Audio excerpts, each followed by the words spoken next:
रामधारी गुप्ता, प्रतिलेखन संख्या 52 एवं 53।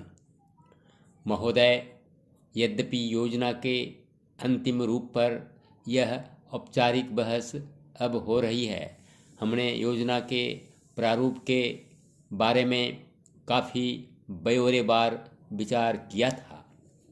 एक माननीय सदस्य ने कहा है कि योजना से ऐसा नहीं लगता कि कामों को निपटाने में तत्परता जरूरी है।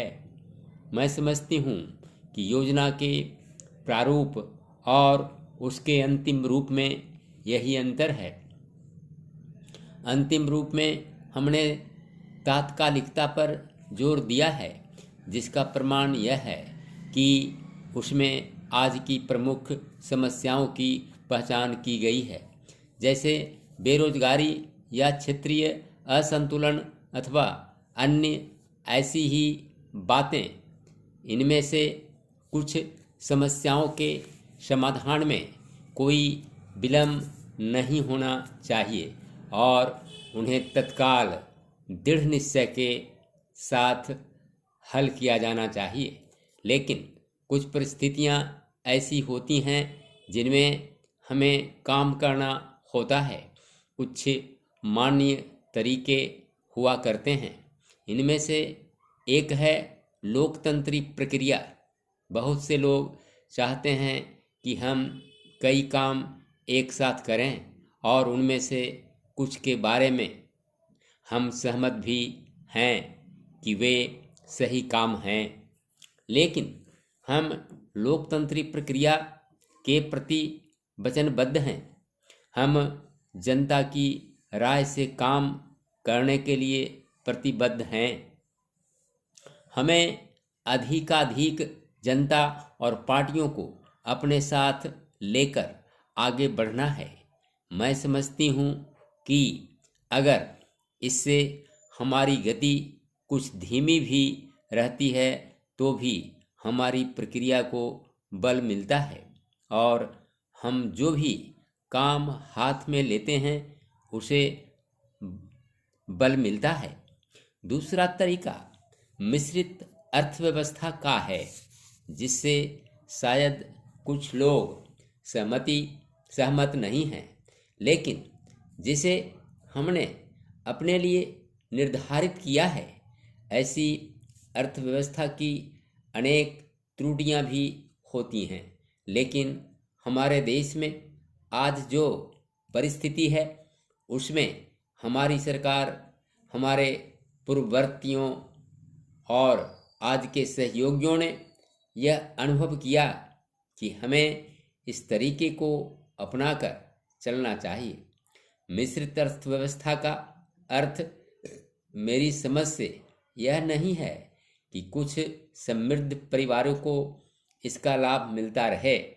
कृषि या लघु उद्योग जैसे अनेक क्षेत्र कमजोर वर्गों के लाभ के लिए निजी क्षेत्र में रखे गए हैं और हमारी मिश्रित अर्थव्यवस्था के अंतर्गत अपने लिए लोगों को अनेक कार्यक्रम अपने हाथ में लेने के अलावा उनमें अपने लिए काम करना चाहिए। मुझे मालूम है कि स्वाधीनता के तुरंत बाद जो स्थिति उत्पन्न हुई थी उसका कुछ परिवारों, ग्रुपों, व्यावसायिक घरानों ने निजी स्वार्थ के लिए लाभ उठाया। महोदय, हम सभी इस बात के शिकार हो जाते हैं कि अपने दलगत स्वार्थ में आकर गलत काम कर बैठते हैं। कभी भाषा और कभी किसी प्रदेश के स्वार्थ में ऐसे प्रश्न उठते हैं जो हमारे राष्ट्र की एकता को कमज़ोर करते हैं। अभी एक माननीय सदस्य ने यह प्रश्न उठाया और आरोप लगाया कि भारत सरकार कुछ प्रदेशों के साथ इंसाफ नहीं करती। भारत सरकार कुछ प्रदेशों के प्रति पक्षपातपूर्ण नीति अपनाती है। यही मनोवृत्ति है जिसमें एक प्रदेश को दूसरे प्रदेश के विरुद्ध भड़काया जाता है। एक जाति को दूसरी जाति के विरुद्ध खड़ा किया जाता है।